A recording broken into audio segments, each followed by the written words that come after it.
ప్రియులారా, ప్రభు అయిన యేసుక్రీస్తు నామములో మీ అందరికీ శుభములు తెలియజేస్తున్నాను. నూతన సంవత్సరానికి సంబంధించిన కొన్ని విషయాలు చెప్తే మంచిదని నాకైతే తోచింది. దాన్ని బట్టి ఇదే కొన్ని విషయాలు షేర్ చేసుకొని అనిపించింది. సాధారణంగా ఈ కార్డ్స్, ప్రామిస్ కార్డ్స్ తీసుకుంటూ ఉంటారు. వాగ్దానము కార్డు అంటారు కదా, వాగ్దానం కార్డు, ప్రామిస్ కార్డు తీసుకుంటుంటారు. తీసుకున్నప్పుడు ఎలా తీసుకుంటారంటే, అది నేను తప్పు అని నేను అనట్లేదు, కానీ ఎలా తీసుకుంటారంటే, ఒకే వ్యక్తి ఎన్ని కార్డు తీసుకుంటాడు, ఒకటి తీయాలి కదా. ఏం తీసుకుంటారు, ఎలా తీసుకుంటారు? మనసులో ప్రభువా ఇది మా ఆయనకి, ప్రభువా ఇది మా అమ్మకి, ప్రభువా ఇది మా నాన్నకి, మనవడికి మనవరాలికి 10 తీసుకుంటారు అని మన సంఘంలో కాదనండి, వేరే సంఘాల్లో. మన సంఘంలో మంచివాళ్ళు. కాకపోతే ఒకటి మాత్రం చేస్తారు. రాత్రిపూట డిసెంబర్ 31 నైట్ వచ్చేస్తారు కదా, కార్డు తీస్తారు, అల్లి కూర్చుంటారు. కూర్చొని ముందు ప్రార్థన చేస్తారు. మంచిదే, ప్రభువా ఏంటి ఈ వాగ్దానం వస్తుందని ప్రార్థన చేస్తారు. ప్రార్థన చేసిన తర్వాత ఏదైనా కొద్ది గద్దింపు మాట వచ్చిందనుకో, అందులో ఇది బాగాలేదు అని చెప్పి ఉదయము ఎవరికి తెలియకుండా ఇంకో కార్డు తీసుకుంటారు. అర్థమైందా? దేవుడు ఏదో ఒక ఉద్దేశంతో మాట్లాడినప్పుడు, ప్రామిస్ కార్డు ఇచ్చినప్పుడు, వాగ్దానం చేసినప్పుడు దాని గురించి ప్రార్థన చేయాలి తప్ప, ఇది నాకు నచ్చదు అన్న మాత్రాన దేవుడు తన మనసు అయితే మార్చుకోడు. నీకు కార్డు ఏదైతే ఇచ్చాడో తన మనసులో ఉండే భావాన్ని దేవుడు వ్యక్తం చేశాడు. నీ పట్ల ఈ యొక్క ఆలోచన నేను కలిగి ఉన్నాను, నువ్వు ఇది చేస్తే నీకు ఈ దీవెన ఇస్తానని దేవుడు అంటాడనమాట. చాలామంది చూడండి, కొంతమంది సాక్ష్యం చెప్తూ ఉంటారు. సాక్ష్యం ఎలా చెప్తారంటే, చాలామంది దేవుడు ఈ సంవత్సరము నాకు చాలా మేలు చేశారండి, నా కుటుంబానికి చాలా మేలు చేశారండి, నా పిల్లలకి కూడా చాలా మేలు చేశారు, మరి మా కుటుంబం అంతా మరి దేవుని కృపను బట్టి మంచి క్షేమం మాకు జరిగింది, మాకు ఇంకేం కావాలండి.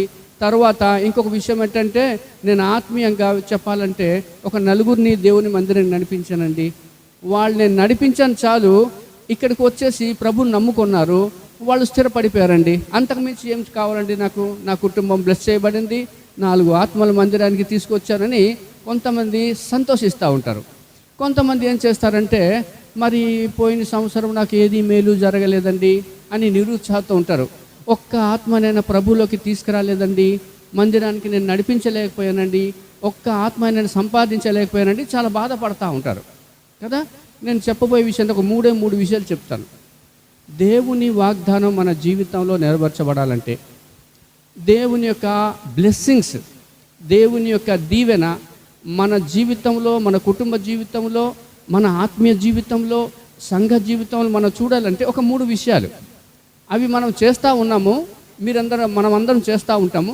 కాకపోతే జస్ట్ నేను రిమైండ్ చేస్తున్నాను, గుర్తు చేస్తున్నాను నేను, ఓకేనా? మీకు గుర్తుంచుకో విషయం ఏంటంటే, దేవుడిచ్చిన ప్రతి వాగ్దానం వెనుక ఒక షరతు ఉంటుంది. ప్రతిది డాక్టర్ గారు ఏమంటారంటే, అరే బాబు ఇదిగో ఈ మెడిసిన్ వాడు, నువ్వు వాడితే నీకు జ్వరం తగ్గుతుంది, నువ్వు ఈ మందు వాడితే నీకు ఆ బాధ తగ్గుతుంది. అది కండిషన్, అది షరతు. నువ్వు వాడితే తగ్గుతుంది, వాడకపోతే తగ్గదు. అలాగే దేవుడు కూడా కొన్ని షరతులు ఇస్తాడు. మీరు వాగ్దానం తీసుకెళ్ళి మళ్ళీ ఇంటికి వెళ్ళి చదవండి, మీరు కింద మీద చదివితే ఆ షరతు ఏంటో మీకు అర్థమవుతుంది. దేవుడు ఏమంటాడంటే, నువ్వు ఇది చేస్తే నేను ఇది చేస్తాను, నా ఆజ్ఞ ఇది, నువ్వు మారాలని నేను కోరుకుంటున్నాను, నువ్వు మారితే నేను ఇది చేస్తాను, నీ మాట తీరు మారాలి, నువ్వు మాట తీరు మార్చుకుంటే నేను ఇది చేస్తాను, నీ ఆలోచన తీరు మారాలి, నువ్వు అది చేస్తే నేను ఇది చేస్తాను, నువ్వు మంచి సాక్ష్య జీవితం కాపాడుకోవాలి, నీ సాక్ష్య జీవితాన్ని కాపాడుకుంటే నేను ఇది ప్రతిదీ ఏం చేస్తానంటే షరతు ఉంటుంది. షరతు లేకుండా దేవుని వాగ్దానము ఉండదు. గుర్తుంచుకోండి, ఎప్పుడైనా సరే షరతు లేకుండా లేదు. ఈవెన్ దేవుడు ఉచితంగా రక్షణ ఇచ్చినా కానీ, నిత్య జీవం ఇచ్చినా కానీ అందులో కూడా షరతు ఉంది. ఏంటంటే, నువ్వు నమ్ముకుంటే నీకు నిత్య జీవం, నువ్వు నమ్ముకుంటే నీకు రక్షణ, నువ్వు నమ్ముకుంటే పరలోక రాజ్యం, అది కూడా షరతు. అలాగే బైబిల్లో ఒక షరతు, అందరూ న్యూ ఇయర్లో ఒక షరతు గురించి చదువుతూ ఉంటాము. ఒకసారి తీయండి, యెషయా గ్రంథము 43వ అధ్యాయము 18-19 వచనం. దేవుడు ఏమంటున్నాడంటే ఒక వాగ్దానం ఇస్తున్నాడు. వాగ్దానం ఏంటంటే, అరణ్యంలో త్రోవ కలుగజేయుచున్నాను, నేను అరణ్యంలో త్రోవ కలుగజేయుచున్నాను, ఎడారిలో నదులు పారజేయుచున్నాను. దేవుడిచ్చిన వాగ్దానం ఇది, దేవుడిచ్చిన వాగ్దానం ఇది. వాగ్దానం ఉద్దేశం ఏంటంటే అరణ్యంలో త్రోవ కలుగజేయుచున్నాను. అరణ్యానికి వెళ్తే అంత కన్ఫ్యూజే, అంత అయోమయే, దారి కనబడదు, ఎటు వెళ్ళాలో తెలియదు, ఆలోచనకి తోయదు, ఏం చేయాలి, అంత కన్ఫ్యూజే. ఇంకొకటి ఏంటంటే ఎడారిలో నదులు పారజేయుచున్నాను. ఎడారిలో నదులు పారడం ఏంటి? అది అసాధ్యం, అది అంత ఈజీ ఏమి కాదు. ఎడారిలో మీరు ఎక్కడికి వెళ్ళినా కానీ నీళ్లు మీకు కనబడవు, నీటి చుక్క కూడా దొరకదు. అసాధ్యమైన దాంట్లో నేను నదులు పారజేయుచున్నాను అంటాడు కదా. ఐగుప్తు దేశంలో ఈ ఇశ్రాయేలీయులు ఐగుప్తు దేశం నుంచి బయటికి వచ్చిన తర్వాత, ఎర్ర సముద్రంలోకి దాటి బయటకు వచ్చిన తర్వాత ముందు కనిపించిందంటే అరణ్యం. ఎటు వెళ్ళాలి, ఏం చెయ్యాలి, కన్ఫ్యూజన్. ఎటు వెళ్ళాలంటే దేవుడు ఏం చేశాడంటే రాత్రికాల సమయంలో అగ్నిస్తంభంగా, పగలు మేఘస్తంభంగా, ఎక్కడైతే అయోమయం ఉంటుందో, ఎక్కడైతే దారి కనబడదో అక్కడ దేవుడు అద్భుతాలు చేస్తాడు. అక్కడ ఎక్కడైతే సాధ్యం కాదు, ఇక నా లైఫ్ అయిపోయింది, నా లైఫ్ ఖతం అయిపోయింది, ఎక్కడ చూసినా కానీ దారులు మూసుకుపోయాయి, నేను ఎటు చూసినా కానీ దారులు మూసిపోయాయి, నా లైఫ్ ఖతం అయిపోయింది, నాకు ఇక మార్గం లేదు, నేను ఇక చనిపోవడమే నాకు సరైనమని చాలామంది అంటారు చూడు. అలాంటి వాళ్ళలో దేవుడు ఆశాకిరణంగా దేవుడు ఉంటాడు. ఆయన ఆశాజీవిగా, ఆశ జ్యోతిగా దేవుడు ఉంటాడు. చాలామంది అందుకోసమే ఒకసారి ఒక సంఘటన జరిగింది. ఏమంది, యెహోషాపాతు కాలంలో 3 రాజులు దాడి చేశారు. ఆ రాజులు చాలా పవర్ఫుల్ రాజులు, చాలా బలవంతులైన రాజులు. ఇప్పుడు యెహోషాపాతు యొక్క సైన్యము చిన్న సైన్యము, వాళ్ళ రాజ్యము చిన్న రాజ్యము. అలాంటి పరిస్థితుల్లో ఒకే మాట అంటాడు, వీళ్ళతో యుద్ధము చేయడంకు నాకు శక్తి చాలదు, ప్రభు నువ్వే నాకు దిక్కు అంటాడు, నువ్వే నాకు దిక్కు అంటాడు. ఒకసారి తీస్తారు, అది ఒకసారి తీయండి. దిన వృత్తాంతాల గ్రంథం 20వ అధ్యాయంలో 12వ వచనంలో ఒక మాట రాయబడి చూడండి. 12, మా దేవా నీవు వారికి తీర్పు తీర్చవా, మా మీదికి వచ్చు ఈ గొప్ప సైన్యముతో యుద్ధము చేయుట మాకు చాలదు, శక్తి చాలదు, మేము ఏమి చేయుటకు మాకు తోచదు, నువ్వే మాకు దిక్కు అని ప్రార్థన చేశాను. అంతే, లైఫ్ అయిపోయింది, ఖతం అయిపోయింది, ఇక మేము బ్రతకడం కష్టం. దేవుడు కానీ జోక్యం చేసుకోకపోతే వీళ్ళు చనిపోతారు. ఇశ్రాయేలీయులు ఇంకా తిరుగు లేకుండా యెరూషలేం పట్టణం మొత్తం ఖతం అయిపోతుంది. ఆ పరిస్థితిలో వాళ్ళు ఎప్పుడైతే అయోమయ స్థితిలో ఉండి ప్రార్థన చేశారో, నువ్వే మాకు దిక్కు ప్రభు అని ప్రార్థన చేశారో, దేవుడు అద్భుతంగా సమాధానం ఇస్తాడు. 15వ వచనంలో చివరి భాగం చూడండి, చివరి భాగం, ఈ గొప్ప సైన్యమునకు మీరు భయపడకుడి, జడియకుడి, ఈ యుద్ధము మీరు కాదు, దేవుడే జరిగించును. ఆయన అరణ్యములో త్రోవ కలుగజేసేవాడు, ఎడారిల్లో నదులు పారజేసేవాడు. నేను చదువుతున్నప్పుడు ఒక పాట నేను గురించి, దాని యొక్క బ్యాక్గ్రౌండ్ గురించి విన్నాను. ఆ బ్యాక్గ్రౌండ్ అంటే ఒక ఆవిడ ట్రైన్లో వెళ్తూ ఏడుస్తుందట. ఓ పాస్టర్ గారేమో ఎదురు కూర్చొని ఎందుకు ఈ అమ్మాయి ఏడుస్తుంది అని అబ్జర్వ్ చేస్తున్నాడు. చివరిగా ఆమె అటువైపు వెళ్తున్నట్టుగా వచ్చేసి ఆ ట్రైన్ నుంచి గెంతడానికి ట్రై చేసింది. అప్పుడు ఆ పాస్టర్ గారేమో వెనక వెంబడిస్తూ టక్కుమని పట్టుకున్నాడు, కూర్చోబెట్టారు. అమ్మ ఎందుకు ఏడుస్తున్నావు, ఏంటి నీ సమస్య అన్నీ అడిగిన తర్వాత చెప్పారు. ఈయన సువార్తకు చెప్పారు. సువార్త చెప్పిన తర్వాత అక్కడే ఆమె యేసుప్రభుని నమ్ముకున్న తర్వాత కొన్ని రోజుల తర్వాత ఒక పాట రాసింది ఆమె. పాట ఏదైనా సరే అనుభవపూర్వకంగా రాసిన పాటకి వాల్యూ ఉంటుంది, అందులో జీవం ఉంటుంది, అది హార్ట్ని టచ్ చేస్తుంది. ఆమె ఒక పాట రాసింది. అదేంటంటే, కృంగిన వేళ భంగపడిన వేళ నాదరికి చేరనే, చుక్కాని లేని నావావలి నేనుండ అద్దరికి చేర్చనే, ఆత్మతో నింపేనే, ఆలోచన చెప్పేనే, ఆత్మతో నింపేనే, ఆలోచన చెప్పేనే, నాదు జీవమాయనే.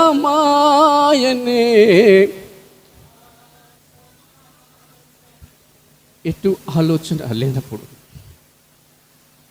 దారులన్నీ మూసుకుపోయినప్పుడు, ఇక అసాధ్యము, నా జీవితము వేస్ట్ అయిపోయింది, నా జీవితం ఖతమైపోయింది అంటప్పుడు దేవుడు ఏమంటాడంటే, అరణ్యంలో నేను త్రోవ కలుగు చేసేవాడు. కన్ఫ్యూజ్ టైంలో, అయోమయ టైంలో దేవుడు అద్భుతాలు చేస్తాడు. దేవుని యొక్క వాగ్దానం. అయితే దీనికి షరతు ఉంది. షరతు సుమా అంటాడు. ఎక్కడైనా అడ్వర్టైజ్మెంట్లో సమేది ఉంటుంది, షరతు వర్తిస్తుంది అంటాడు. షరతు ఏంటంటే, దేవుడు ఇచ్చిన షరతు ఏంటంటే, మునుపటి వాటిని మీరు జ్ఞాపకం చేసుకొనకుడి. ఈ వాగ్దానం మీ జీవితంలో నెరవేర్చబడాలంటే, దేవుడిచ్చిన వాగ్దానం నెరవేర్చబడాలంటే దేవుడు ఏం చెప్తున్నాడంటే మునుపటి వాటిని జ్ఞాపకము చేసుకొనకుడి, పూర్వపు సంగతులను తలంచుకొనకుడి. మునుపటి సంగతులు మీరు మర్చిపోవాలి. మీరు అది చేస్తే నేను ఇది చేస్తాను. ఎందుకంటే దేమ పౌలును వెంబడించినప్పటికీ, పౌలుతో పాటు పరిచర్య చేస్తున్నప్పటికీ అతనికి ఒక మనసులో ఒకటి ఉంది. ఏంటంటే పాత జ్ఞాపకాలు ఉన్నాయి. నేను అక్కడ ఉన్నప్పుడు ఇలాంటి ఎంజాయ్ చేశానే, ఫ్రెండ్స్తో ఇలాగే తిరిగానే, ఈ లోకానుసారంగా జీవించానే, అప్పుడు ఎంత సంతోషం సరదాగా ఉండేది, గడిపేశామో. ఇప్పుడు ఈ భక్తి జీవితం ఏంటి? అవునండి, పౌలు గారి ద్వారా పరిచర్య అంటే మజాకా, ఆయనతో సహవాసం అంటే మజాకా. ఎన్ని అద్భుతాలు చేస్తున్నాడు పౌలు, ఎన్ని అద్భుతాలు బైబిల్ రాయబడింది. ఏమి రాయబడి ఉందంటే, దేవుడు పౌలు ద్వారా విశేషమైన అద్భుతాలు చేయించాడు. ఇవన్నీ చూసి కూడా దేమ ఇహలోకాన్ని స్నేహించి నన్ను విడిచి తెస్సలోనికకి వెళ్ళిపోయాడు. ఆయన పాపపు ప్రపంచానికి వెళ్ళిపోయాడు. ఎందుకంటే అతను పౌలుని వెంబడించినా కానీ అతని మనసులో ఒకటి ఉంది, మునుపటి జ్ఞాపకాలు. మునుపటి జ్ఞాపకాలు ఎవరైతే ఉంటుందో, దాన్ని ధ్యానం చేస్తూ ఉంటారో, దాని గురించి ఆలోచన చేస్తారో, వాళ్ళు ఆత్మీయంగా ఎదగలేరు. దేవునిలో వాళ్ళు ఎదగలేరు. ఇస్కరియోతు యూదా యేసు ప్రభువుని వెంబడించాడు. 11 మంది శిష్యులు సక్సెస్ అయిపోయారు. ఒక్కడే ఎందుకు సక్సెస్ అవ్వలేదు తెలుసా? అతను ఎప్పుడు వచ్చినా కానీ, యేసు ప్రభువుని వెంబడించినా కానీ అతని దగ్గర బ్యాగ్ ఉంది, దాని ట్రెజరర్. ఎప్పుడు చూసినా కానీ డబ్బులు దొంగిలించుతూనే వచ్చాడు. పాత బుద్ధి పోలేదు, పాత జ్ఞాపకాలు పోలేదు. అది వెంబడిస్తూ వచ్చాడు కాబట్టి ఆత్మీయంగా పరిపక్వత చెందలేదు. యేసు ప్రభువు శిష్యులాగా బ్రతకలేదు. చివరిగా భ్రష్టుడైపోయాడు. మునుపటి వాటిని మీరు జ్ఞాపకము చేసుకొనకూడే, పాత సంగతులు మీరు జ్ఞాపకము చేసుకొనకూడే. ఇటీవల ఫ్యామిలీ కాన్ఫరెన్స్ జరిగింది. ఫ్యామిలీ కాన్ఫరెన్స్ అని జరిగితే అక్కడ ఒక అతను అన్నాడు, ఆ స్పీకర్ అన్నాడు, పాత జ్ఞాపకాలు, మీ కుటుంబము బాగుపడాలంటే, మీ కుటుంబము క్షేమంగా ఉండాలంటే, మీ కుటుంబము శాంతియుతంగా ఉండాలంటే, మీ కుటుంబంలో దేవుని ఆశీర్వాదం ఉండాలంటే మీరు పాత సంగతులు మీరు మర్చిపోవాలి. అది ఎక్కువ ఎవరికి ఉంటుందంట? మగవాళ్ళ కంటే ఆడవాళ్ళకే ఉంటుందట. నువ్వు 3 సంవత్సరాల కింద నాకు ఇది చెప్పావు, నీ మాట నువ్వు అన్నావు, నాకు గుర్తుంది. నువ్వు మర్చిపోయినా నాకు గుర్తుంది. 10 సంవత్సరాల కింద మాట్లావు. నిజం. చాలా కుటుంబాల్లో గొడవ రావడానికి కారణం ఏంటి తెలిసిందా? చాలా కుటుంబాల్లో గొడవలు రావడానికి కారణం ఏంటంటే పాత జ్ఞాపకాలు. మగోళ్ళు అంట వాళ్ళే చెప్పండి, నా మాట కాదు ఇది, ఆ స్పీకర్ చెప్పిన మాటే ఇది. మగోళ్ళు అంట 1, 2 ఆలోచిస్తారంట, ఎందుకులే గొడవలు, పాత సంగతి ఎందుకులే, వదిలే అని అంటారు. కానీ వీళ్ళు మాత్రము కిచెన్ రూమ్కి వెళ్తారు. కిచెన్ రూమ్కి వెళ్ళి గ్లాస్ తప్పని పడేస్తారు కింద. ఏం పడేసావు గ్లాస్ అంటే, ఏం తెలియదేంటి 10 సంవత్సరాల కింద నువ్వు ఏం చెప్పావో. మునుపటి వాటిని నువ్వు మర్చిపోవాలమ్మా. నువ్వు ఆశీర్వదింపబడాలంటే, వాగ్దానం నువ్వు పొందాలంటే పాతవి నువ్వు కంప్లీట్గా మర్చిపోవాలి. నువ్వు దాంట్లోని మాట చెప్పాలంటే ఒక విశ్వాసం ఎలా ఉందంటే, పాత విషయమై నేను చనిపోయాను, బ్రతుకువాడు నేను కాదు క్రీస్తేనాయందు. సెయింట్ అగస్టిన్ ఏమన్నాడు? సెయింట్ అగస్టిన్, పాత సెయింట్ అగస్టిన్ చనిపోయాడు, ఆయన అతని పని ఖతం. ఇది కొత్త అగస్టిన్. జీవితంలో కుటుంబాలు బాగుపడాలంటే, విశ్వాసులు బాగుపడాలంటే పాతవి మర్చిపోవాలి. పాతవి రూట్తో సహా తీసుకెళ్ళిపోతే నువ్వు ఆశీర్వదింపబడతావు. పాత జ్ఞాపకాలు వస్తే నువ్వు ఆశీర్వదింపబడవు కదా, కాదు కదా, నష్టపోయే అవకాశాలు ఉన్నాయి. నేను ఇంకోసారి మళ్ళీ చెప్తున్నాను, పాత జ్ఞాపకాలు సంఘంలో విశ్వాసుల మధ్య ఉంటాయి, కొన్ని ఉంటాయి. దుష్టుడు కలుగజేస్తాడు, గొడవలు కలుగజేస్తాడు, రకరకాలుగా మనకి తెలియకుండానే జరిగిపోతూ ఉంటాయి. నువ్వు ఆ పాత జ్ఞాపకాలే, ఆ అన్న అలాగన్నారు, ఈ అక్క ఇలాగన్నారంటే, నేను నిజంగా చెప్తున్నాను, దేవుని యొక్క ఆశీర్వాదం మనం కోల్పోతాం. వదిలే. నీకు నష్టం కలిగిందా? వదిలే. నువ్వు హర్ట్ అయ్యావా? వదిలే. పాత జ్ఞాపకాన్ని వదిలేస్తే నువ్వు ఆశీర్వదింపబడతావు. మునుపటి వాటిని జ్ఞాపకము చేసుకొనకుడి, పూర్వపు సంగతులను తలంచుకొనకుడి. నీ కొలీగ్స్, పనిచేసే చోట్ల, ఎక్కడైనా సరే, ఏ గొడవ అయినా సరే, ఒకవేళ అతను నిన్ను హర్ట్ చేస్తే ఓకే, నువ్వు మర్చిపోవాలి. ఒకవేళ నువ్వు హర్ట్ చేసి ఉంటే మాత్రము నువ్వు క్షమాపణ అడగాలి. దేవునితో సమాధాన పడాలి, దేవుని బిడ్డలతో సమాధాన పడాలి. దేవుని ఏమంటున్నాడంటే, మునుపటి వాటిని జ్ఞాపకము చేసుకొనకుడి, పూర్వపు సంగతులను తలంచుకొనకుడి. పాత గొడవలంతా మర్చిపోవాలి. దేవుని బిడ్డలు జాగ్రత్తగా ఉండాలి. పాత గొడవలు కానీ మన మనసులో పెట్టుకున్నామా, మన ఆత్మీయ జీవితాన్ని అది చిన్నాభిన్నం చేస్తాయి. మనకి తెలియకుండానే మన ఆత్మీయ జీవితానికి దెబ్బతీస్తుంది. పాతవి మనకు వద్దు. మునుపటి వాటిని జ్ఞాపకము చేసుకొనకుడి, వదిలే. పౌలు ఏమంటాడంటే, ఇంకొకటి ఏమంటాడంటే, పాతవి వదిలేసి ఎటువైపు రావాలి? కొత్త వైపు రావాలి, అంతే కదా, నూతన వైపు రావాలి. ఎందుకంటే బిలాము ఒక అలవాటు ఉంది. ఏంటది? అతను ఎవరిని ఆశీర్వదిస్తే వాళ్ళు ఆశీర్వదింపబడతారు, ఎవరిని శపిస్తే వాళ్ళు శపింపబడతారు. అయితే ఇప్పుడు ఇశ్రాయేలీయులు వచ్చారు, బాలకు వచ్చేసి శపించారు నాయన అన్నాడు. నీకు బోల్డ్ డబ్బులు ఇస్తాను, నువ్వు శపించి అంటే అతను ఏమంటాడు తెలిసిందా? ఒక మాట అంటాడు, నేను కానీ ఇంతకు ముందులాగా శపించానా, మునుపటిలాగా శపించానా, నా పని ఖతం. మునుపటిది నేను ఇక చేయను. గత ఇశ్రాయేలీయుల విషయంలో ఇది కొత్తవి. ఇది వీళ్ళని ఆశీర్వదించిన వాళ్ళు ఆశీర్వదింపబడతారు, వీళ్ళని శపిస్తే ఆ శపించిన వాడు శపింపబడతాడు. ఓకేనా? కాబట్టి పాతవి మర్చిపోయాడు బిలాము, మర్చిపోయి కొత్త దానికి వచ్చాడు, అందుకోసమే అఫ్కోర్స్ తర్వాత బిలాము కొన్ని రాంగ్ స్టెప్స్ చేశాడు. ఆశీర్వదిస్తాను కానీ శపించాను. ఎందుకంటే దేవుడు వాళ్ళ పక్షాన ఉన్నారు, నేను శపించాను అంటాడు. అది దీనికి సొల్యూషన్ ఏంటంటే, ఇశ్రాయేలీయులు నాశనం అవడానికి ఒక సొల్యూషన్ చెప్తాడు ఆయన, ఒక పరిష్కార మార్గం చెప్తాడు. తప్పు చేస్తే ఎంతో, తప్పు చేయిస్తే అంతే కదా.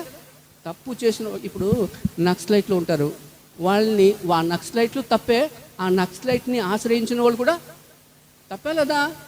తప్పే. దొంగతనం చేయడం ఎంతో, దొంగతనం చేయించడం కూడా అంతే. బిలాము అదే తప్పు చేశాడులే తర్వాత, అందుకోసమే బిలాము నాశనం అయిపోతాడు లాస్ట్లో. ఓకేనా? ఏదైనా పాతవి మర్చిపోవాలి, కొత్త వాటిని రావాలి. ఇప్పుడు సెకండ్ ఏంటంటే పాతవి మర్చిపోవడం. రెండవది ఏంటంటే పాత ఫెయిల్యూర్స్ని మర్చిపోవాలి. అవునా? పాత కాలంలో ఫెయిల్యూర్స్ ఏదైతే జీవితంలో ఉంటాయో అది మర్చిపోవాలి. పౌలు ఏమంటాడంటే, పోయిన సంవత్సరము నేను బాగా పరిచర్య చేశాను, 10 మంది ఆత్మలు సంపాదించాను అనేసి పొంగిపోవడం కాదు. ఈ సంవత్సరం నేను చేయను, నేను బాగా పరిచర్య చేశాను అని పొంగిపోవడం కాదు. పాతవి మర్చిపోవాలి. తర్వాత ఫెయిల్యూర్స్ కూడా మర్చిపోవాలి. ఫెయిల్యూర్స్ ఏం చేస్తుందంటే, నువ్వు పోయిన సంవత్సరం నీ లైఫ్ వేస్ట్ ఆలోచన వస్తుంది. నువ్వు పోయిన సంవత్సరం నీ లైఫ్ వేస్ట్ అయిపోయింది, ఒక్క ఆత్మలు సంపాదించలేకపోయావు, నువ్వు ఇంకా నీ జీవితంలో ఒక ఆత్మని సంపాదించలేవు అంటాడు. కానీ పౌలు ఏమంటాడంటే అతను బలహీనతలు అంతా, పౌలు కూడా కొన్ని బలహీనతలు ఉన్నాయి. పౌలేమో 100% పరిశుద్ధుడం కాదు, పౌలేమో 100% పర్ఫెక్ట్ కాదు. ఒక్క యేసు ప్రభువారు మాత్రమే 100% పర్ఫెక్ట్, మిగిలిన వాళ్ళు బలహీనులే. పౌలు ఏమంటాడంటే నేను పాతవి తీస్తారా, ఫిలిప్పీయులకు రాసిన పత్రిక 3వ అధ్యాయం 13 నుంచి 14, 3వ అధ్యాయం 13 నుంచి 14. వెనుక ఉన్నవి మరచి, అంటే పాత ఫెయిల్యూర్ అంతా మరిచిపోయి, పాత బలహీనతలను మరిచిపోయి, చదవమ్మా. ముందున్న వాటి కొరకై వేగిరపడుచు గురి యొద్దకే పరిగెత్తుచున్నాను. పాతవి మర్చిపోండి. మా పాత ఫెయిల్యూర్స్ని మర్చిపోవాలి, క్రొత్త జీవితం కోసం చూడాలి. నేను ఫెయిల్ అయిపోయాను అని బాధపడతా ఉంటే ఏ స్టూడెంట్ పాస్ అవ్వలేడు. మర్చిపోవాలి, ఆ ఫెయిల్యూర్ని మర్చిపోయి చదవాలి, కష్టపడి చదివితే పాస్ అవుతాడనమాట. కాబట్టి పాత ఏదైతే ఫెయిల్యూర్ ఉందో దాన్ని మర్చిపోవాలి. రూతు విషయంలో ఒక మాట, రూతు ఆమె ఎక్కడి నుంచి వచ్చింది? మోయాబు దేశం నుంచి వచ్చింది. ఎక్కడికి వచ్చింది? బెత్లెహేము దగ్గరికి వచ్చింది. బెత్లెహేము దగ్గర వచ్చాడు. రూతు పరిస్థితి ఏంటి? తినడానికి మంచి ఆహారం లేదు, ఉండడానికి మంచి ఇల్లు అయితే లేదు, కట్టుకోవడానికి మంచి బట్టలు అయితే లేదు. అటు భర్త చనిపోయింది. ఇప్పుడు నా అనేవారు ఎవరు లేరు. ఎవరు తోడుకున్నారంటే నయోమి తోడుగుంది. నయోమి జీవితం అప్పటికి మారా అయిపోయింది. తమ దుఃఖకరంగా ఉంది, చాలా బాధలో ఉంది, నిరాశ నిస్పృహలో ఉంది. రూతు జీవితం అంటే అయోమయం జీవితం అయిపోయింది. నాకు ఇంకా హోప్ లేదు, నేను ఏమి చూసుకొని ఇక్కడ నేను బతకాలి. అటు భర్త అయితే లేడు, ఇక్కడైతే అత్త యొక్క ఆస్తుపాస్తులు మొత్తం సేల్ అయిపోయినాయి, లేవు. ఏమి చేసిన బతకాలని జీవితం అంధకారం అయిపోయింది. అలాంటి పరిస్థితుల్లో రూతు ఏం చేసింది? ఒక నిర్ణయం తీసుకుంది. దేవుడు ఇశ్రాయేలీయుల యొక్క దేవుడు సజీవుడైన, కష్టాలు రావచ్చు, బాధలు రావచ్చు, శ్రమలు రావచ్చు, కానీ దేవుడు ఒక రోజున ఒక స్థానానికి తీసుకొస్తారని రూతు నమ్మింది, నిరీక్షణ కలిగింది, ఆశ కలిగింది. దేవుడు ఎలాంటి అద్భుతాలు చేశాడంటే రూతు జీవితంలో రూతు ఒక పని కూడా చేసింది. ఏంటంటే మునుపటి సత్ప్రవర్తన కంటే వెనుపటి సత్ప్రవర్తన మరీ ఎక్కువైపోయింది. ఇంతకు ముందు ప్రార్థన జీవితం కంటే ఇప్పుడు ప్రార్థన జీవితం ఎక్కువైపోయింది. ఇంతకు ముందు దేవుని వాక్యము ధ్యానం చేసేదానికన్నా ఇప్పుడు ఎక్కువైపోయింది. ఆమె ఇంతకు ముందు పరిశుద్ధ జీవితము, పరిశుద్ధ ప్రవర్తన అంతకు ముందు కంటే ఇంకా పరిశుద్ధమైంది. అందుకోసమే బోయేజు వచ్చేసి ఆమెను కొనియాడతాడు.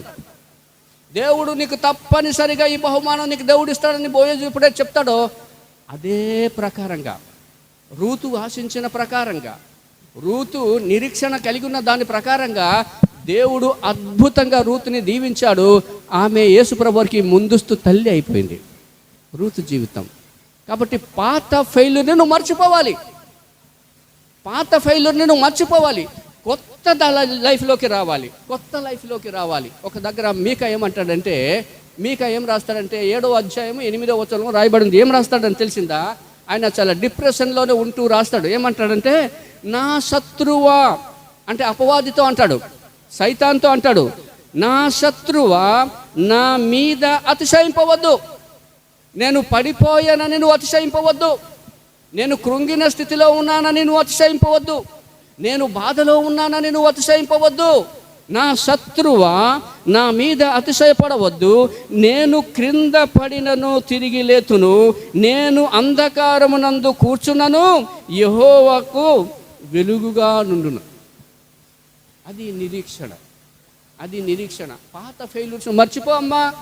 నువ్వు దీవింపబడాలంటే, నీ కుటుంబం ఆశీర్వదింపబడాలంటే పాత ఫెయిల్యూర్స్ని నువ్వు మర్చిపోవాలి, వైఫల్య జీవితాన్ని నువ్వు మర్చిపోవాలి, కొత్త ఆశతో రావాలి.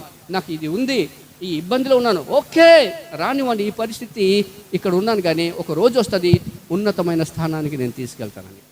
ఒక దగ్గర జెఫన్యా గ్రంథం దగ్గర ఒక 3వ అధ్యాయం 19వ వచనంలో రాయబడి ఉంది. జెఫన్యా గ్రంథంలో 3వ అధ్యాయం 19లో ఏం రాయబడి ఉందంటే, ఏ దేశాల్లో అక్కడ నెల్లా నేను వారికి ఖ్యాతిని మంచి పేరును కలుగజేస్తాను.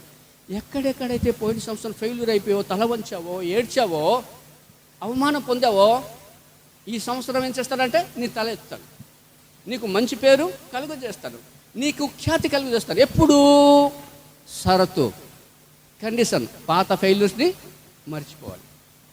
పాత ఫెయిల్యూర్స్ మర్చిపోతే దేవుడు అద్భుతం చేస్తాడు. అది షరతుకు లోబడాలి, షరతుకి లోబడాలి.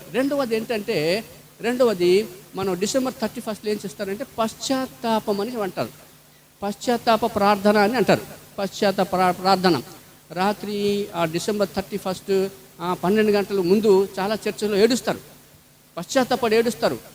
ప్రభువా, నా కుటుంబం ఇలాగ అయిపోవడానికి, నా జీవితం ఇలాగ అయిపోవడానికి నేను చేసిన తప్పిదాలే, నేను చేసిన పాపాలే అని చాలామంది పశ్చాత్తాప పడతా ఉంటారు. రిపెంటెన్స్, పశ్చాత్తాప పడతా ఉంటారు. గుర్తుంచుకోండి, పశ్చాత్తాపానికి బైబిల్లో చాలా ప్రాధాన్యత ఉంది. పశ్చాత్తాపానికి దేవుడు మెచ్చుకునేది, దేవుడు ఇష్టపడేది పశ్చాత్తాపం. ఎవరైతే పశ్చాత్తాప హృదయం కలిగి ఉంటాడో దేవుడు అద్భుతమే చేస్తాడు. ఒక మాట నేను చెప్పనా, దావీదు పశ్చాత్తాపం ఎలా పడేవాడంటే, చిన్న పిల్లలు ఉంటే చూడు ఏడుస్తారు, మమ్మీ దగ్గర డాడీ దగ్గర ఏడుస్తారు చూడు, అలా ఏడ్చేవాడు పశ్చాత్తాపడి. పశ్చాత్తాపం ఎలాంటిదంటే అతను దేవుని యొక్క మనసును గెలిచేసింది. దేవుని యొక్క మనసు అతని వైపు ఆకర్షించుకున్నాడు దావీదు.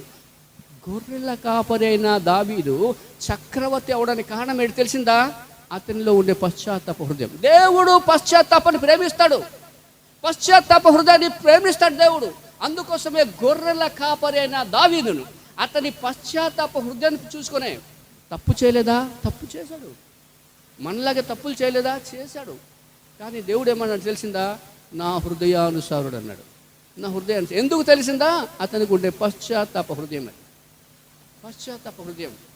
సుంకరి ప్రార్థన చేశాడు చూడండి. సుంకరి ఎలా ప్రార్థన చేశాడు తెలిసిందా? ఆకాశము కూడా కన్నెత్తడానికి ధైర్యం చాలక రొమ్ము కొట్టుకొనుచు, ప్రభువా నేను పాపిని అన్నాడు. ఆ పశ్చాత్తాప హృదయాన్ని దేవుడు కనిపెట్టాడు. ఏమన్నాడు తెలిసిందా? ఆ పరిసయుడి కంటే వాడికంటే ఇతను నీతిమంతుడుగా తీర్చబడ్డాడు అన్నాడు. పశ్చాత్తాప హృదయాన్ని దేవుడు అలక్ష్యము చేయడు. ఎప్పుడైనా పశ్చాత్తాప హృదయము దేవుడు మనస్సును కరిగించేస్తాడు. దేవుడు మనిషిని, నినేవే పట్టణస్థులు తప్పు చేశారు, పాపము చేశారు, భయంకరమైన పాపం చేశారు. దేవుడు యోనాను పంపించాడు, చెప్పు నాశనం అయిపోతాను చెప్పు అన్నాడు. ఈ నినేవే పట్టణం మొత్తం సర్వనాశనం అయిపోతుంది చెప్పంటే మొత్తానికి యోనా వెళ్ళాడు. వెళ్ళి చెప్పిన తర్వాత వాళ్ళందరూ గోనె సంచి కట్టుకొని, అంటే పశ్చాత్తాపానికి సదృశం, ధూళి బుగ్గి మీద వేసుకొని వాళ్ళందరూ ప్రార్థన చేశారు, ఏడ్చారు. ఒకసారి తీస్తారా? యోనా గ్రంథము 3వ అధ్యాయము. ఒకవేళ దేవుడు మనసు త్రిప్పుకొని పశ్చాత్తాప్తుడై మనము లయము కాకుండా తన కోపాగ్ని చల్లార్చుకొను గనుక మనుషులు ఏది పుచ్చుకొనకూడదు, పశువులు కానీ ఎద్దు కానీ గొర్రెలు కానీ మేయకూడదు, నీళ్లు త్రాగకూడదు. మనుషులందరూ తమ దుర్మార్గములను విడిచి తాము చేయ బలత్కారమును మానివేయవలను. మనుషులేమి పశువులేమి సమస్తమును గోనె పట్ట కట్టుకొనవలను. జనులు మనపూర్వకముగా దేవుని వేడుకొనవలని అని దూతలు నినేవే పట్టణంలో చాటించి ప్రకటన చేసిరి. ఈ నినేవే పట్టణం వారు తమ చెడు నడతను మానుకొనగా వారు చేయుచున్న క్రియలను దేవుడు చూచి పశ్చాత్తాప్తుడై వారికి చేయుదునని తాను మాట ఇచ్చిన కీడు చేయక మనను. దేవుడు మనస్సును కూడా, దేవుని మనస్సును కూడా ఇది మార్చేస్తుంది పశ్చాత్తాపం. ఎస్, బైబిల్లో ఇలాంటి చరిత్ర చాలా ఉన్నాయి. దేవుని యొక్క మనస్సును తిప్పిస్తుంది, దేవుని కోపాన్ని అణిచేస్తుంది. దేవుని మన పశ్చాత్తాప హృదయం. మీరు ఇప్పుడు చూస్తున్నారు కదా, లాస్ ఏంజల్లో జరుగుతుంది. ఏం జరుగుతుంది తెలిసిందా? లాస్ ఏంజల్ అమెరికాలో ఆడవాళ్ళు పెళ్లి చేసుకుంటారట, మొగోళ్ళు పెళ్లి చేసుకుంటారట. అమెరికా దేశంలో ఎన్ని పాపాలు ఉన్నాయో ఆ పాపాలన్నీ లాస్ ఏంజల్స్లో ఉన్నాయి. దానికి ముందే సువార్త చెప్పారు. లాస్ ఏంజల్స్ అనే దీనికి, కాలిఫోర్నియా ఈ ప్రాంతానికి దేవుని ఉగ్రత రాబోతుందంటే అపహాస్యం చేశారు. ఒక ఆమె అంటుంది, అన్నిటికీ మార్కులు వేశారంట, తల్లిదండ్రులకి ఎవరెవరికొరకు మార్కులు వేశారంట. వీళ్ళకి ఇంత వీళ్ళకి ఇంత అని. దేవుడికి ఎంత అంటే 0 మార్క్ అన్నాడు. ఈ లాస్ ఏంజల్స్ డెవలప్మెంట్కి ఎవరు కారకుడు అంటారు తెలిసిందా? మనమే, మన జ్ఞానమే అని అన్నాడు. మన జ్ఞానమే. ఇక్కడ 0, దేవుని యొక్క పనులు ఇక్కడ 0 అంట. మన ఎదుట దేవుడు జీరో. కథం. అది అయినా మాట చెప్పారో లేదో, దానికి ఆ మీటింగ్లో ఉండే అందరూ చప్పట్లు కొడుతూ అరుస్తూ, అబ్బా భలే చెప్పావమ్మా, మంచి స్పీచ్ ఇచ్చావు, నీలాంటి స్పీచ్ వాళ్ళు ప్రపంచంలో ఎవరు లేరు, ఇదిగో ఈ కాలిఫోర్నియా చంపేయడానికి, నాశనం చేసేయడానికి మంచి ప్రసంగం ఇచ్చావమ్మా అన్నారు. అయిపోయింది 48 అవర్స్లోనే కథం. నిజం. పశ్చాత్తాప హృదయము దేవుని కోపాన్ని అణిచేస్తుంది. గర్వము అహంకారం ఏం చేస్తుంది తెలిసిందా? సర్వనాశనం చేస్తుంది కదా. నేను అది టైటానిక్ మీరు చూశారు కదా. టైటానిక్ ఏమైంది? 1912లో ఏమైంది జరిగింది? 2200 మంది ఆ షిప్లో ప్రయాణం చేశారు కదా. 2200 చిల్లర మంది ప్రయాణం చేశారు. చేసినప్పుడు ఎవరైతే ఆ రూపకల్పన చేసిన షిప్ని డిజైన్ చేశాడో, ఎవరైతే దానికి నిర్మాణం చేశాడో, అతను కూడా షిప్లో ఉన్నాడంట. షిప్లో ఉంటూ టెలిగ్రామ్లో ఏదో మెసేజ్ పెడుతున్నట్ట. ఏమని? ఈ షిప్ ఎంత గొప్పదంటే ప్రపంచంలో ఇంతకుముందు ఇలాంటి షిప్ లేదు, భవిష్యత్తులో కూడా ఉండదు, దీన్ని దేవుడు కూడా ఏం చేయలేడు అన్నాడు. ఏమన్నాడు? దేవుడు కూడా ఏం చేయలేదు అన్నాడు. ఆ మాట చెప్పి 10 నిమిషాలు అయిందో లేదో, ఒక మంచు కొండకి దమ్మని కొట్టింది, 2 ముక్కలు అయిపోయింది జనాలు. బైబిల్లో రాయబడి ఉంది, అహంకారులను దేవుడు ఎదిరించి దీనుల ఎడల కృప చూపించునని రాయబడి. పశ్చాత్తాప హృదయము దేవుని కోపాన్ని అణిచేస్తుంది. పశ్చాత్తాప హృదయము దేవుని కోపాన్ని, మనసుని మార్చేస్తుంది. పశ్చాత్తాప హృదయము పనికిరాని వ్యక్తిని గొప్ప వ్యక్తిగా చేస్తుంది. పశ్చాత్తాప హృదయాన్ని దేవుడు కోరుకుంటాడు. అయితే పశ్చాత్తాపం ఏంటంటే దానికి ఒక అర్థం ఉంది. దేవుని దగ్గర ఏడిస్తే సరిపోదు.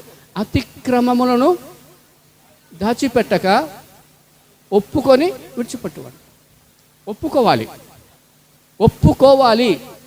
ఒప్పుకోకుండా, తప్పిదాన్ని ఒప్పుకోకుండా ఎంత ఏడ్చినా కానీ ప్రయోజనం లేదు. మీకు తెలుసా, దావీదు పాపం చేశాడు కదా, అవునా?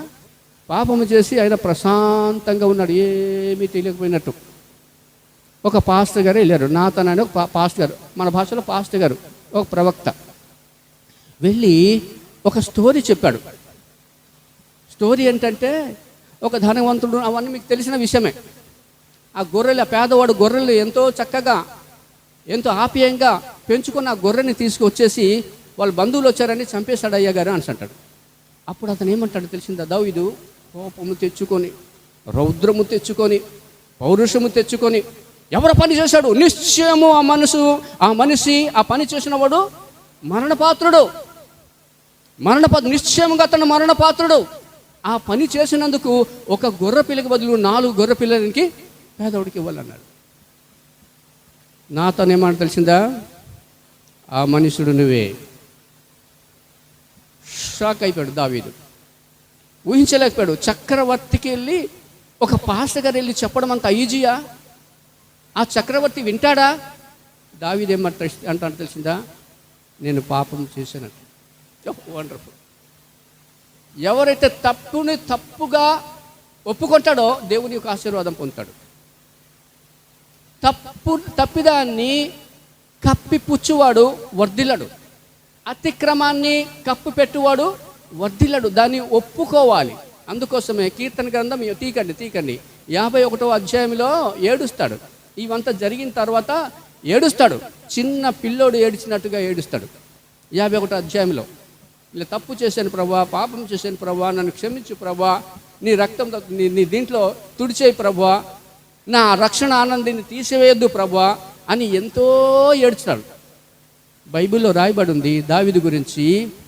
1 రాజులు 15వ అధ్యాయంలో ఏం రాయబడి ఉందంటే, దావీదు తన జీవితాంతం యథార్థవంతుడుగా జీవించాడట. ఒక బెత్షెబ విషయం, ఊరియా భార్య అయిన బెత్షెబ విషయంలో తప్పించి ఆయన యథార్థవంతుడుగా చేసి ఇలాంటి పాపం మరి ఎప్పుడు చేయలేదు. ఒప్పుకోవాలి, విడిచిపెట్టాలి. చాలామంది ఒప్పుకుంటారు, విడిచిపెట్టకపోతే వాళ్ళు దేవుని యొక్క కనికరము పొందరు. విడిచిపెట్టాలి. సౌలు ఒప్పుకునేవాడు, నాయనా నీకు వ్యతిరేకంగా తప్పు చేశాను, ఒరే నాయనా నువ్వే రాజు అవుతావురా అని అనేవాడు. దావీదుకి అనేవాడు, నాదే తప్పు నాయనా, నువ్వు మంచివాడు నాయనా అని అనేవాడు. మరుసటి రోజే ఆ దావీదు ఎక్కడ పట్టుకొని చంపేద్దాం మనిషి అనేవాడు. ఇది పశ్చాత్తాపం, ఇది కాదు. ఒప్పుకోవాలి, విడిచిపెట్టాలి. అలాంటి వ్యక్తులు దేవుని కనికరము పొందుతారు. బైబిల్లో రాయబడి ఉంది, దేవుని కనికరం పొందుతారు. ఇంకా పశ్చాత్తాపం గురించి నేను ఇంకా ఎక్కువ చెప్పదలుచుకోలేదు, టైం అయిపోయింది కాబట్టి. కాకపోతే ఒకటి మాత్రం చెప్తాను, పశ్చాత్తాపం హృదయం ఎవరైతే కలిగి ఉంటారో వాళ్ళు దేవుని ద్వారా వాళ్ళు హెచ్చింపబడతారు, ఉన్నత స్థానానికి వస్తారు. పశ్చాత్తాప హృదయం ఏం చేస్తారు? దేవుని కోపాన్ని అణిచేస్తుంది, దేవుని మనస్సుని అటువైపు త్రిప్పేస్తుంది. పశ్చాత్తాపం హృదయం ఎవరైతే ఉంటారో దేవుని కనికరము వాళ్ళు పొందుతారు. పశ్చాత్తాప హృదయం. మూడవది ఏంటంటే నిర్ణయము. ఒకటి షరతుకి లోబడాలి, దేవుని షరతుకి లోబడాలి. రెండవది పశ్చాత్తాపము పొందాలి. మూడవది నిర్ణయము. ఏ వ్యక్తి అయితే సరి అయిన నిర్ణయము కలిగి ఉంటాడో ఆ నిర్ణయము అతని జీవితాన్ని మార్చేస్తాడు. ఎస్, చిన్నప్పుడు ఎవరైనా మంచి నిర్ణయం ఒకటి తీసుకున్నారనుకో ఆ జీవితం మార్చేస్తారు. దత్తిరేజరు మండలం అని విని ఉంటారు. దత్తిరేజరు మండలం, మానాపురం దాటిన దత్తిరేజరు మండలం. అక్కడ ఆ హాస్టల్లో ఒక కలెక్టర్ గారి ఫోటో ఉంటుంది. ఆ కలెక్టర్ గారి ఫోటో ఏంటి, ఒకసారి మీటింగ్కి వెళ్ళాను అక్కడికి. ఒక ట్రైనింగ్, నేను అక్కడ కొంతమందికి ట్రైనింగ్ ఇవ్వడానికి వెళ్ళినప్పుడు కలెక్టర్ గారి ఫోటో వస్తే అప్పుడు అడిగాను ఏంటి ఇది అనేసి అంటే, అప్పుడు అన్నారు అతను ఈ హాస్టల్లో చదివాడు. ఆ కలెక్టర్ గారు ఈ హాస్టల్లోనే చదివాడు. చదువుతుండగానే ఆ హాస్టల్ దగ్గర ఒక ఆఫీస్ ఉంటే ఒక కలెక్టర్ గారు, ఆ టైంలో వేరే కలెక్టర్ గారు అక్కడికి వచ్చారు మీటింగ్కి. అప్పుడు ఈ కలెక్టర్ చిన్న కుర్రోడు, 6వ తరగతి ఎంత చదువుతున్నాడు, 6వ 7వ తరగతి. ఆ కలెక్టర్ గారు వస్తే అందరు పరిగెత్తి స్టూడెంట్స్ అందరూ వెళ్ళారు కలెక్టర్ గారు మీటింగ్కి. ఈ కుర్రోడు ఏం చేశాడంటే చక్కగా మొహం కడుక్కొని, చక్కగా తల దూకొని, పౌడర్ రాసుకొని చాలా చక్కగా నీట్గా స్లోగా వెళ్తున్నారు. వెళ్తప్పుడు కొంతమంది స్టూడెంట్స్ హేళన చేశారు, గేలి చేశారు. ఏంటంటే అడురా వస్తున్నాడు, అందరూ వచ్చేసాం మేము, ఆడు మెల్లగా వస్తున్నాడు, కలెక్టర్ గారిలోకి వస్తున్నాడు అన్నారు. ఆ మాట అతని హృదయంలోకి వెళ్ళిపోయింది. ఏమి, నేను ఎందుకు కలెక్టర్ కాకూడదు, నేను ఎందుకు బాగా చదవకూడదు? నిర్ణయం తీసుకున్నాడు, దాన్ని ఆచరణలో పెట్టాడు, చదివాడు అంతే. నేను కలెక్టర్ అవుతానని నిర్ణయం తీసుకున్నాడు, దాన్ని ఆచరణ పెట్టడానికి దివారాత్రులు చదివాడు. ఆయన చదివితే చివరికి ఏమైంది తెలిసిందా? జిల్లా కలెక్టర్ అయిపోయాడు. ఇప్పుడు ఆ హాస్టల్ అతని ఫోటో. ఏ మనిషి అయితే, ఏ పిల్లలైతే మనసులో ఒక గట్టి నిర్ణయం తీసుకొని దాన్ని ఆచరణలో కూడా పెట్టాలి.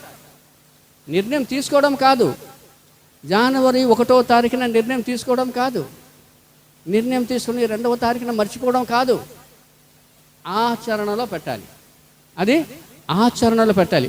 ఆచరణలో పెడితే దేవుడు ఆశీర్వదిస్తాడు, దేవుడు తన వాగ్దానాన్ని నెరవేరుస్తాడు. తప్పిపోయిన కుమారుడు గురించి విన్నారు కదా. తప్పిపోయిన కుమారుడు ఏం చేస్తాడంటే తండ్రి ఆస్తి పట్టుకుని దూరదేశం వెళ్ళిపోయి బైబిల్లో రాయబడింది, ఆయన దుర్వ్యాపారము వలన,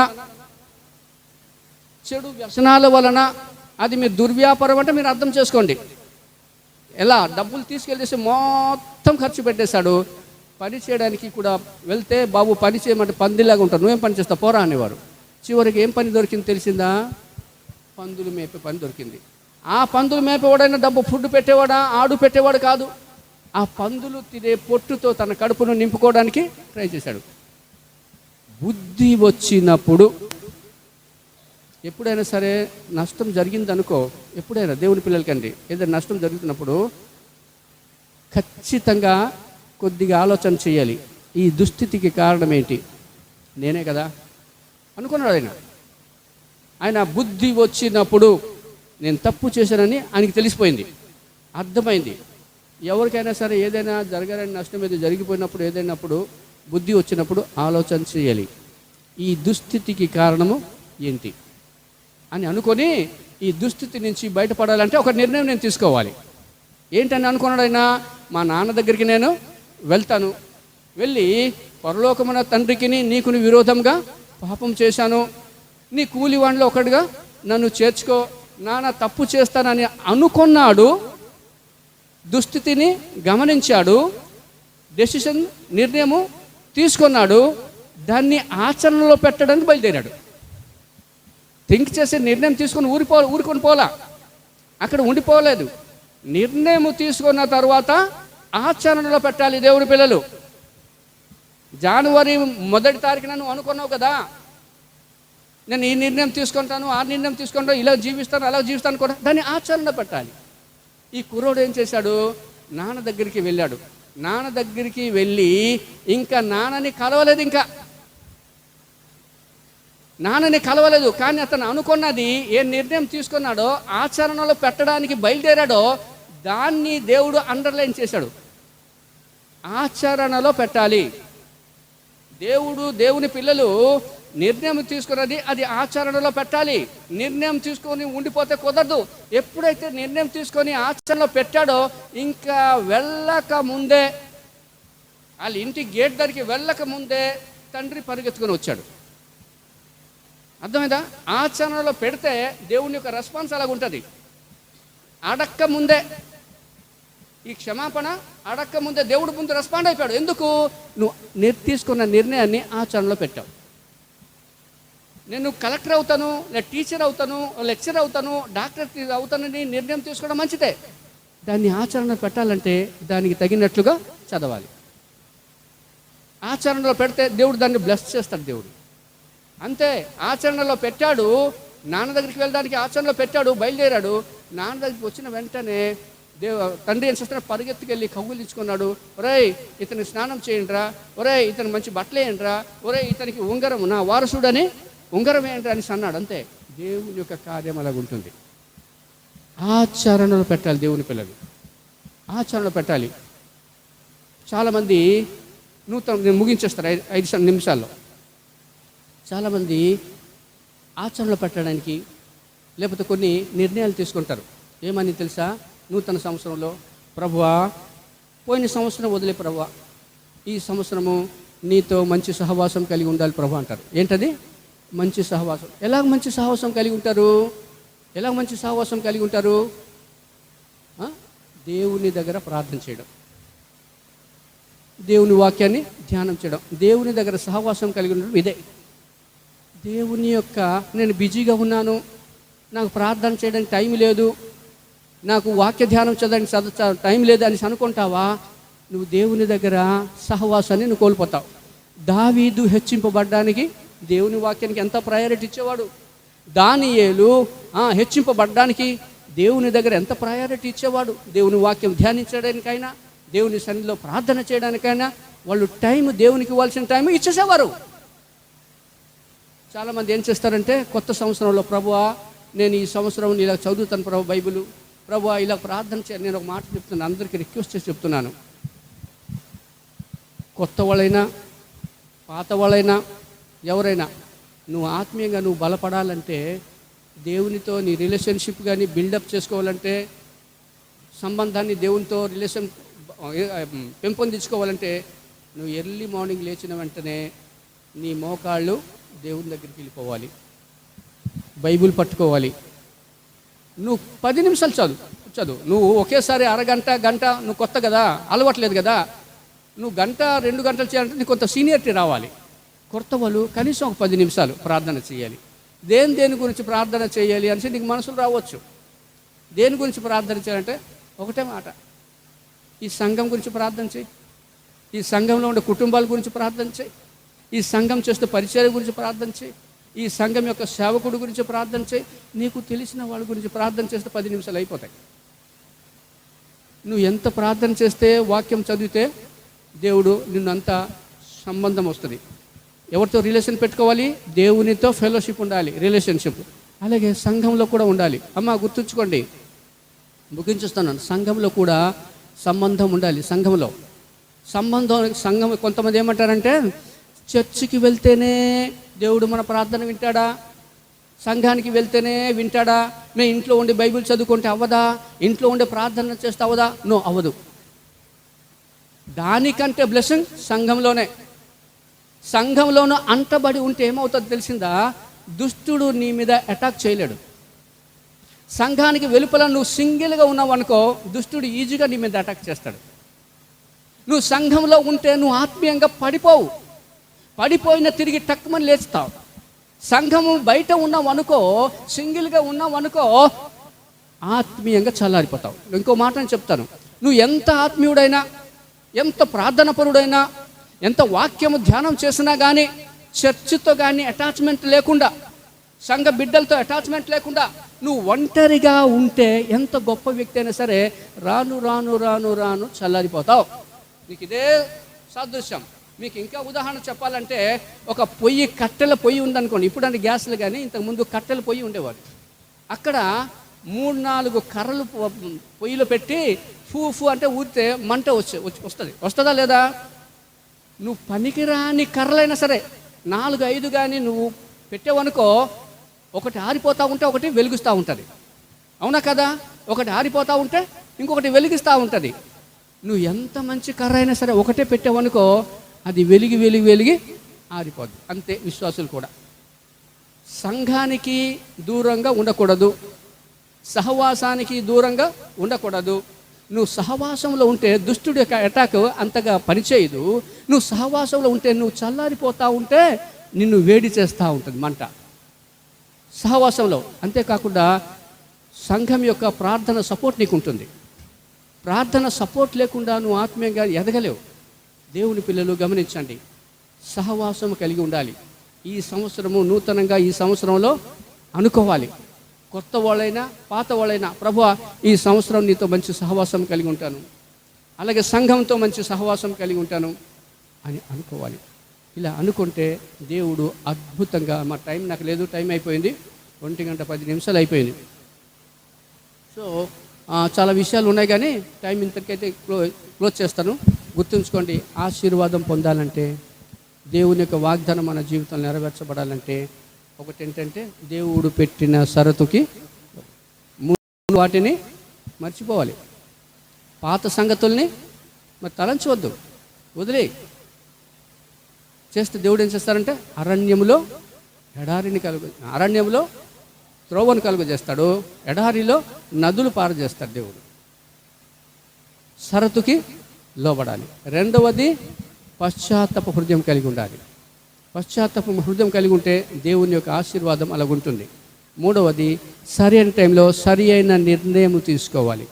దేవునితో మంచి సంబంధం నేను కలిగి ఉంటాను ఈ సంవత్సరంలో. దేవునితో మంచి సంబంధము, సంఘంతో మంచి సంబంధం కలిగి ఉంటే ఆటోమేటిక్గా దేవుని యొక్క ఆశీర్వాదం వారికి, కుటుంబానికి వస్తుంది. అట్టి కృప దేవుడు మనందరికీ దయచేయునుగాక. ఆమేన్.